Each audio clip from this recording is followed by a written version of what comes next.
Les émissions de gaz à effet de serre de la ville ont baissé de 24%. Et dans le même temps, nous avons réussi à ne pas augmenter la part communale des impôts fonciers. Si vous avez des enfants, comme c'est mon cas, alors 2 dettes immenses pèsent déjà sur leurs épaules. 2 dettes qui sont la conséquence directe de nos choix collectifs. La première, c'est la dette budgétaire. Quand l'État et quand la sécurité sociale empruntent pour financer notre train de vie actuel, ce sont nos enfants qui paieront la facture de demain.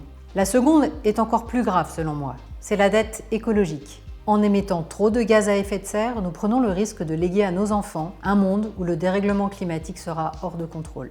Sur ces 2 sujets, en tant que maire de Vincennes, j'ai toujours fait un choix clair. Agir à notre échelle pour ne pas transmettre de dettes à nos enfants. Faire le choix d'une gestion responsable qui apporte de la sérénité sur le long terme. D'un point de vue budgétaire d'abord, nous avons mené une gestion rigoureuse des finances publiques et les résultats sont là. Si Vincennes consacrait toutes ses ressources annuelles disponibles au remboursement de sa dette, il lui faudrait 4 ans pour rembourser. Chez nos voisins, c'est plus de 7 ans à Fontenay-sous-Bois, plus de 15 ans à Vitry-sur-Seine et presque 40 ans à Paris, soit 10 fois plus que chez nous. Et dans le même temps, nous avons réussi à ne pas augmenter la part communale des impôts fonciers tout en maintenant un programme d'investissement ambitieux. Cette responsabilité, elle est aussi écologique. Entre 2019 et 2023, les émissions de gaz à effet de serre de la ville ont baissé de 24%. C'est 2 fois mieux que la moyenne des villes comparables. Concrètement, cela représente près de 700 tonnes de CO2 évitées en un an, l'équivalent de 200 fois le tour de la Terre en voiture.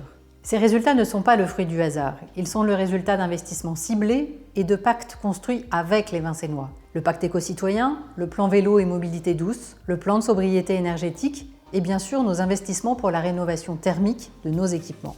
Nous avons rénové nos bâtiments publics, nous avons végétalisé nos places et nos rues, solarisé nos toitures, réduit de près de 30% notre consommation de gaz dans nos bâtiments communaux et d'autant notre consommation d'eau.